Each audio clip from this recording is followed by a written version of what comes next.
خرد نے مجھ کو عطا کی نظر حکیمانہ، سکھائی عشق نے مجھ کو حدیث رندانہ۔ نہ بادہ ہے نہ سراہی نہ دور پیمانہ، فقط نگاہ سے رنگی ہے بزم جانانہ۔ میری نوائے پریشاں کو شاعری نہ سمجھ، کہ میں ہوں محرم راز درون مے خانہ۔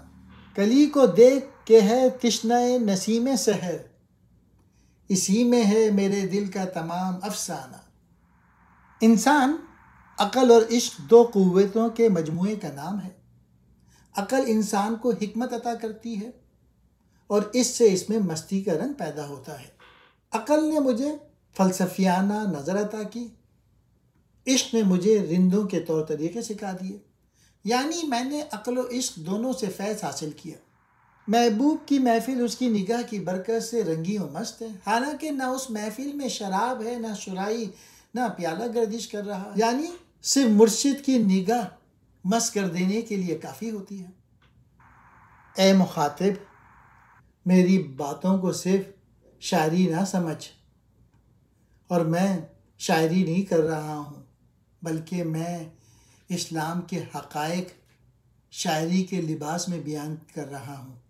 اس لیے تو میرے کلام کو تفریح کے طور پہ مت پڑھ، بلکہ اس پیغام کو سمجھ جسے میں نے اشعار کے ذریعے پیش کیا ہے۔ اس طرح پھول قانون قدرت کے مطابق ایک خارجی شے منحصر ہے جسے سحر کہتے ہیں، اسی طرح انسان کے دل کی شگفتگی، روحانی ترقی اس کی ذاتی کوشش کے علاوہ اس چیز پر موقوف ہے جو خارج سے اس پہ نازل ہوتی ہے، یعنی فیضان الہی کی نسیم۔ اس لیے انسان کا فرض ہے کہ وہ آخری شب میں بیدار ہو کے اللہ کے سامنے کھڑا ہو اور اس کے فضل و کرم نسیم صبح کے رنگ میں اس پر نازل ہو۔ شعر کا میسج یہ ہے کہ چاہے پھول ہو چاہے عالم روحانیت ہو، دونوں میں ایک ہی نوعیت کا قانون ہے۔ جس طرح غنچہ شبنم اور نسیم کا محتاج ہے، اسی طرح انسان شیخ کی توجہ اور اللہ کے فضل کا محتاج ہے۔ کہتے ہیں عقل کو، حدیث رندانہ شراب نوشی کی باتیں، بزم جانانہ معشوق کی محفل، تشنہ نسیم سحر صبح کی ہوا کی خواہش مند۔ کوئی بتائے مجھے یہ غیاب ہے کہ حضور، سب آشنا ہے یہاں ایک میں ہوں بے گانا۔ فرنگ میں کوئی دن اور بھی ٹھہر جاؤں، میرے جنوں کو سنبھال لے اگر یہ ویرانہ۔ مقام عقل سے آساں گزر گیا اقبال، مقام شوق میں کھو گیا وہ فرزانہ۔ ایک مطلب تو یہ ہے کہ یہاں اس دنیا میں سب آشنا ہیں، اس کے باوجود میں سب سے بیگانہ ہوں۔ وجہ یہ ہے کہ میں اپنے محبوب حقیقی کی طرف متوجہ ہوں، اس لیے کسی سے آشنائی نہیں کر سکتا، کسی کی طرف متوجہ نہیں ہو سکتا۔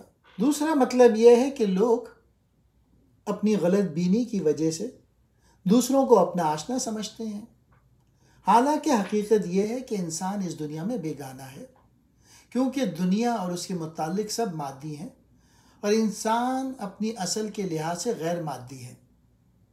انسان کی اصل روحانی ہے، بالفاظ دیگر دنیا کی اصل مادی ہے، انسان کی اصل روحانی ہے۔ اس لیے ساری دنیا انسان کے لیے بیگانہ ہے۔ انسان کا اصلی وطن مکان نہیں بلکہ لامکاں ہے۔ مانا کہ یورپ میں علم و ہنر کی بہت روشنی ہے اور ہر قسم کی دل فریبیاں موجود ہیں، لیکن اقبال کہہ رہے ہیں میں نے تو اللہ سے اپنا راستہ استوار کر چکا ہوں، اس لیے مجھے اس خطے سے کوئی زیادہ انٹرسٹ نہیں۔ یہ ملک صرف ان لوگوں کے لیے کشش کا باعث ہو سکتا ہے جو عیش و عشرت کو اپنا مقصد حیات سمجھتے ہیں۔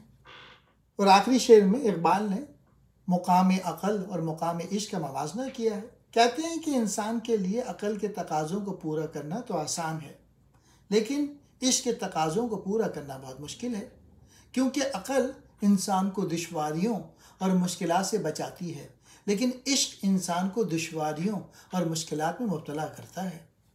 غیاب کہتے ہیں پوشیدہ، حضور کہتے ہیں ظاہر، اور فرزانہ کہتے ہیں صاحب عقل۔